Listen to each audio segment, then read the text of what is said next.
What if I told you that the carefully constructed image of royal unity is cracking in real time?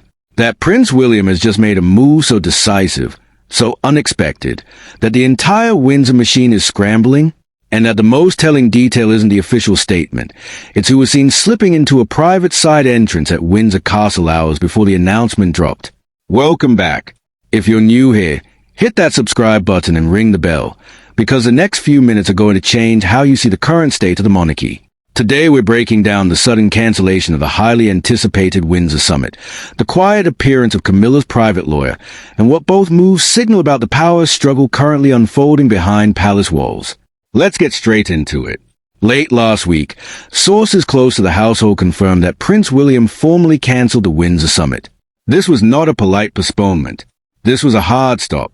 The summit had been framed for months as a carefully managed gathering of senior royals, key advisors, and select external figures meant to present a united front on the future of the institution. Invitations had gone out. Security arrangements were locked in. Briefing papers had already been circulated. And then, without the usual soft language of scheduling conflicts or unforeseen circumstances, the entire event was pulled. The official line, when it finally came, was thin. Too thin. A short statement citing the need for further private discussions before any formal meeting could proceed. Palace spokespeople refused to elaborate. That silence is itself a story. When the firm goes quiet this abruptly, it usually means something significant has shifted and they need time to recalibrate the narrative. But the cancellation alone would have been dramatic enough. What elevated this into genuine shock territory was the timing of another quiet development. In the hours leading up to the formal notice, Camilla's private lawyer was observed arriving at Windsor. Not the usual palace solicitors. Not the team that handles day-to-day royal legal matters. Her personal counsel. The one who has, according to multiple longtime royal watchers, been involved in the most sensitive personal and financial questions surrounding the Queen's estate and the Queen Consort's own position. Eyewitness accounts describe a discreet arrival through a secondary entrance, away from the main gates that press photographers usually cover. No official motorcade. No announcement. Just a brief window in which the lawyer was seen entering, remaining inside for a substantial period, and departing without any public comment. When you combine that sighting with William's sudden decision to scrap the summit, the picture that begins to form is not one of routine palace housekeeping. It looks like containment. Let's talk about why this particular summit mattered so much in the first place. The Windsor Summit had been positioned as a chance to project stability after years of turbulence. The monarchy has spent the better part of a decade managing successive crises, the fallout from Prince Andrew, the departure of the Sussexes, the transition after the late Queen's death, and the ongoing challenge of keeping public support solid in a rapidly changing cultural climate. William has been steadily consolidating his role as a working future of the institution. His approach has been notably different from his father's in tone and priority. Where King Charles has often emphasized continuity and traditional structures, William has signaled a willingness to streamline, modernize, and, when necessary, draw firmer boundaries. A summit of this nature would have given the appearance that those boundaries were being negotiated collectively, that Camilla, Charles, William, and the broader senior circle were aligned on the next phase. Canceling it removes that appearance. It suggests that whatever was scheduled to be discussed had become too contested, too sensitive, or too unbalanced to risk putting in the same room. Now consider the presence of Camilla's private lawyer. Private counsel is rarely brought into palace grounds for ceremonial reasons.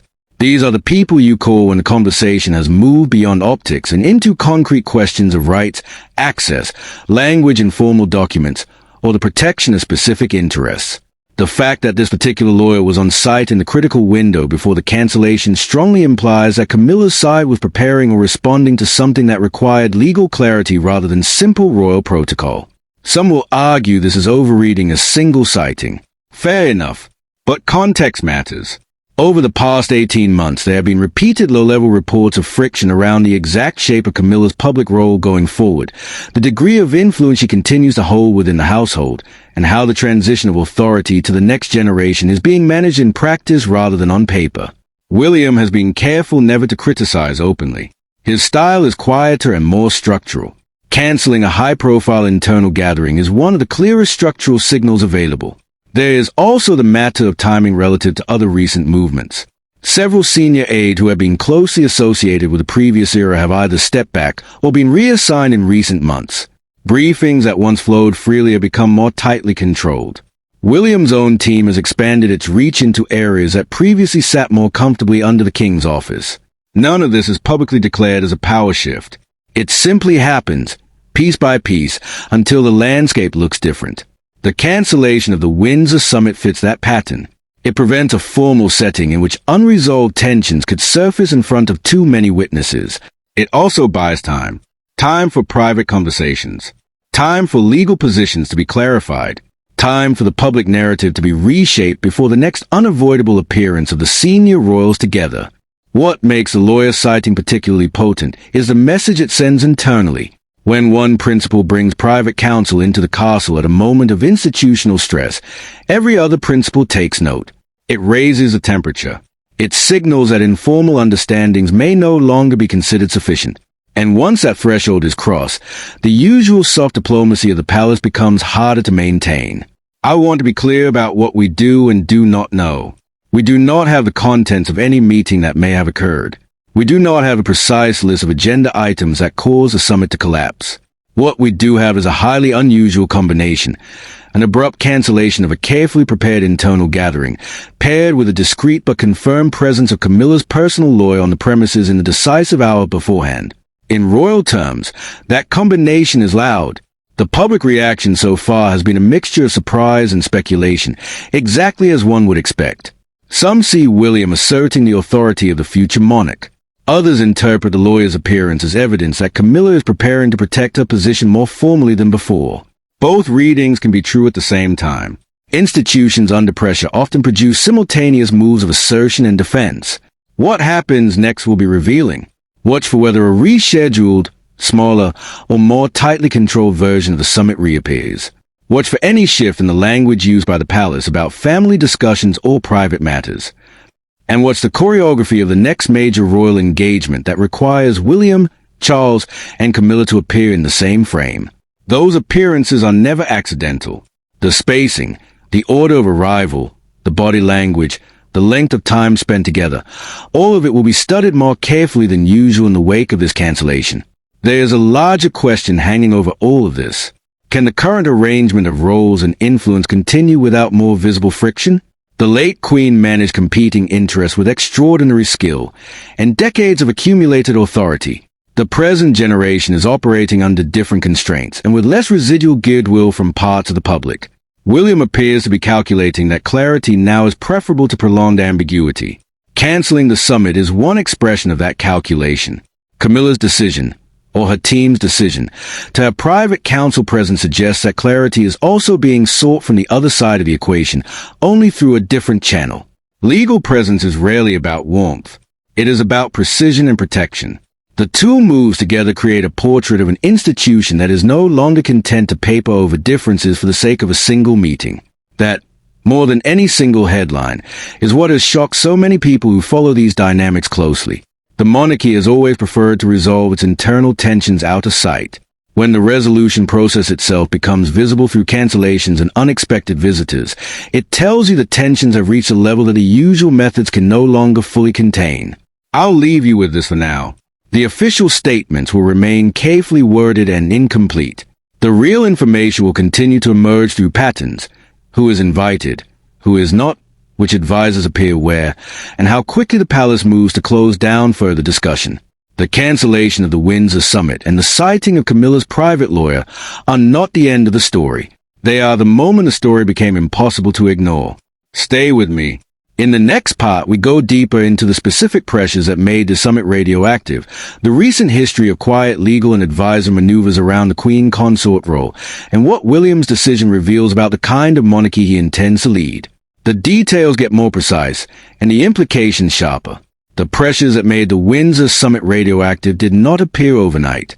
They had been building in plain sight for those willing to read the quieter signals. For more than a year, the question of Camilla's long-term public footprint has sat at the center of private discussions. Her role as Queen Consort was carefully constructed after the late Queen's death, with language that emphasized continuity and support for the king.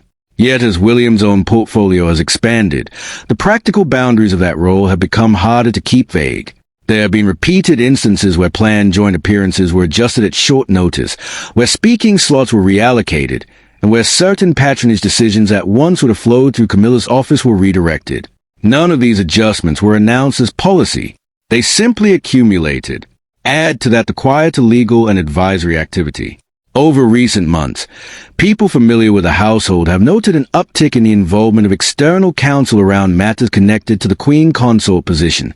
This is not the routine work of the palace's in-house legal team.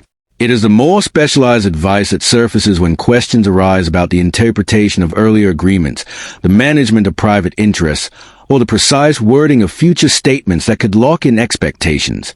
The citing of Camilla's private lawyer at Windsor in the hours before the summit was cancelled fits this pattern exactly. It was not a social call. It was preparation. William's decision to pull the entire gathering must be read against that background. He has spent years building a reputation for discipline and for refusing to let unresolved issues linger in public view. Canceling the summit was not an emotional reaction. It was a structural one. By removing the formal setting, he prevented a situation in which differences of view could harden into visible camps in front of a wider circle of aides and external participants. In palace terms, that is a significant assertion of control. Look at the pattern of his recent moves. Senior roles that once sat comfortably under the previous generation's influence have been quietly reassigned. Briefing processes that used to be more diffuse are now more tightly held. Public messaging around the future of the monarchy has increasingly emphasized streamlining, relevance, and a clearer separation between the working core and those whose roles are more ceremonial. William has never declared a public break with the existing order. He has simply altered the practical reality until the old assumptions no longer hold. This is the monarchy he appears prepared to lead, one that prioritizes operational clarity over the prolonged management of competing personal interests. The late Queen could absorb tension through sheer personal authority and decades of careful balance. Charles has sought to maintain a broader tent. William is signaling that the tent may need to become smaller and more defined.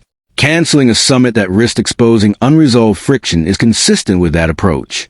There is another layer that cannot be ignored.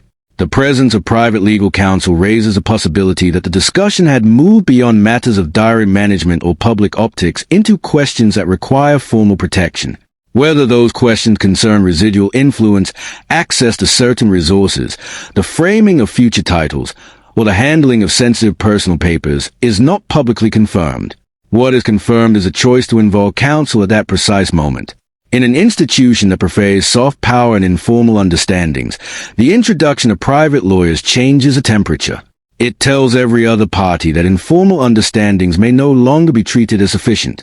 The cancellation also buys William something valuable: time and narrative space. A postponed summit can be quietly reshaped into a much smaller, more controlled conversation. Or it can disappear entirely while the underlying issues are addressed through separate channels. Either way, the public is left with the impression of decisive action rather than open disagreement. That is classic institutional management, executed with unusual speed. What should we watch for in the coming weeks? First, any attempt to reframe the cancellation as purely logistical. The thinner the explanation, the more likely the real drivers remain sensitive. Second, the composition of the next significant royal gathering that includes both William and Camilla, the seating, the order of speeches, the length of joint appearances, and the language used in accompanying statements will all be scrutinized more closely than usual. Third, any further movement of advisors or external counsel around the Queen Consort's office. Patterns of legal and communication support often reveal more than official statements. There is also the wider public context.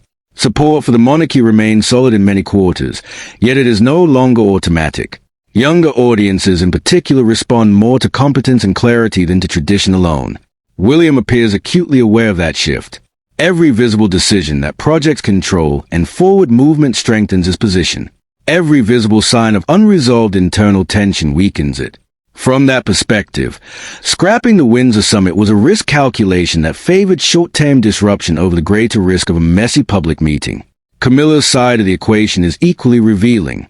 Bringing private counsel into Windsor at that moment suggests a determination to ensure that her interests are precisely defined rather than left to evolving practice. That is not inherently confrontational. It is protective, but protection of that kind only becomes necessary when the ground under one's feet feels less secure than before. The two moves together, the cancellation and the lawyer's quiet arrival, create a single picture, an institution in the process of renegotiating its internal balances under pressure. The old methods of quiet conversation and gradual adjustment are still preferred, but they are no longer always sufficient. When they fail, the results look like this: a high-profile internal event abruptly removed from a calendar and specialized legal advice summoned to the castle. None of this means open conflict is inevitable.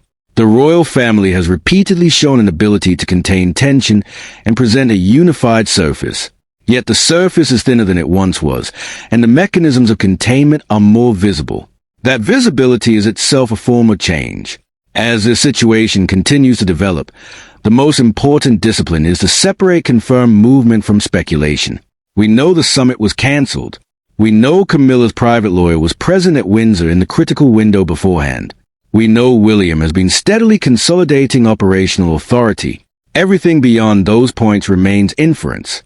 But the inferences are no longer difficult to draw. The Windsor Summit was meant to project unity and forward planning. Its cancellation, paired with a discreet legal visit, has instead projected something sharper, a monarchy in the middle of a quiet but determined reordering of power and influence. Prince William has drawn a line. Camilla's team has answered by securing formal advice. The rest of the institution is now adjusting to both signals. That is the real shock. Not the drama of a single cancelled meeting, but the evidence of the usual methods of managing difference inside the firm are under strain, and that both of the principal figures involved are prepared to act accordingly. Thank you for staying with this full analysis. If you found the connections useful, share the video so more people can see the pattern rather than just a headline. Drop your own reading of these events in the comments. And make sure you are subscribed with notifications on, because the next developments in this story will not stay quiet for long. I'll be watching the palace statements, the diary movements, and any further advisory activity closely. When the next clear signal appears, we will break it down with the same attention to detail. Until then, stay curious, stay skeptical of thin explanations, and I'll see you in the next one.